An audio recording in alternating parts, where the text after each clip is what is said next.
Happy Friday, first grade friends. It is so good to see you. Before we start, I just have to say how much I just really miss you guys. But I've been loving checking in with you and seeing all of the hard work that you have been doing and effort that you've been putting into your at-home learning. And I just am so super proud of you. So I just want to say keep up the great work. So today's story is called Koala Lou, written by Mem Fox. It's an old favorite of mine, and I hope maybe it becomes an old favorite of yours as well. The reason I chose this book is because Mother's Day is coming up this Sunday, and this book is about the special love between Koala Lou and her mom. And I'm sure that many of you can relate to that love for someone in your life as well. So I dedicate this to all of the moms and people who fill the role of moms in your lives. So shall we begin? Koala Lou by Mem Fox, illustrated by Pamela Lofts. Koala Lou. There once was a baby koala so soft and round that all who saw her loved her. Her name was Koala Lou. The emu loved her, the platypus loved her, and even tough little Koala Claus next door loved her. But it was her mother who loved her most of all. 100 times a day she would laugh and shake her head and say, "Koala Lou, I do love you." Oh. Whenever she stretched in the early morning sun, or climbed a gum tree, or bravely went down the path all by herself, her mother would smile and say, "Koala Lou, I do love you." The years passed, and the other koalas were born, brothers and sisters for Koala Lou.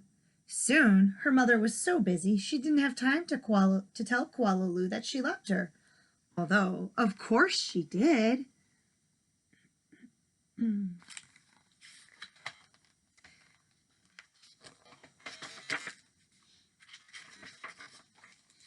Every night, as she curled up under the stars, Koala Lou thought about the times when her mother had looked at her and said, "Koala Lou, I do love you."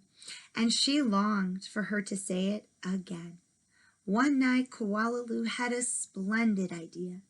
Preparations had begun for the Bush Olympics. She would enter the Olympics. She would compete in the gum tree climbing event, and she would win, and her mother would fling her arms around her neck and say again, "Koala Lou, I do love you." I'm thinking Koala Lou is missing some time with that special person. Koala Lou began her training right away. She jogged and puffed and lifted weights and panted. She hung from a branch with one claw at a time till she ached. She did push-ups until her stomach hurt. And last of all, she climbed the tallest tree that she could find, over and over and over again. Wow, friends, she is taking her training for the Bush Olympics seriously.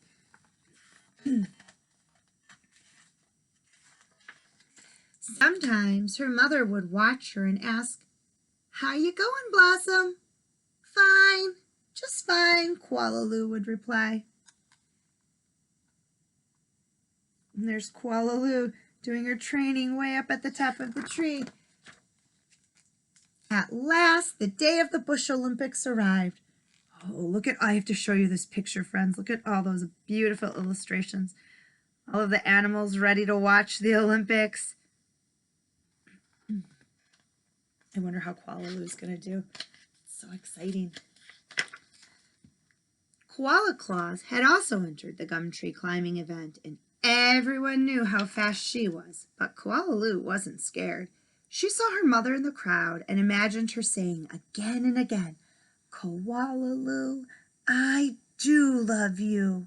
Her heart filled with hope.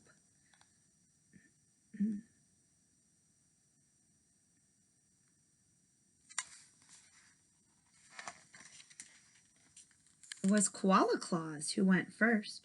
Her climb was a record-breaking 22 meters in 70 seconds flat. The spectators whistled and cheered, yay, and wildly waved their party hats. That's pretty exciting. Can I do better than that? Wondered Koala Lou. I must. As she stepped toward the tree, a hush fell over the crowd. On your mark, said the kookaburra. Get set, go! Koala Lou leapt onto the tree. Up and up and up she climbed, higher and higher and higher, faster and faster and faster, until there she was, right at the very top. The spectators roared, ah, and clapped, and they stomped their feet.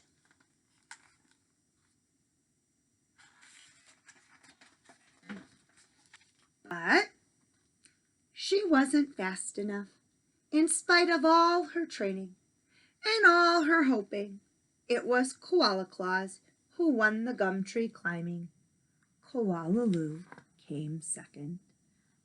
Oh, I'm wondering how Koala Lou might be feeling after all of that hard work and not taking first place. I bet you can make some guesses as to how she was feeling. Koala Lou went off and hid. She heard the shouts of the Bush Olympics and cried her heart out. There she is. When the first stars of evening appeared in the sky, Koala Lou crept home through the dark and up into the gum tree. Her mother was waiting for her. Before she could say a word, her mother had flung her arms around her neck and said, Koala Lou, I do love you. I always have, and I always will. And she hugged her for a very long time.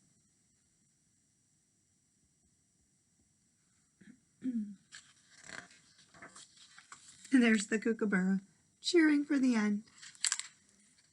Friends, I think the message of this story is a wonderful one. I'm thinking you have some guesses about the lesson or the message in this story.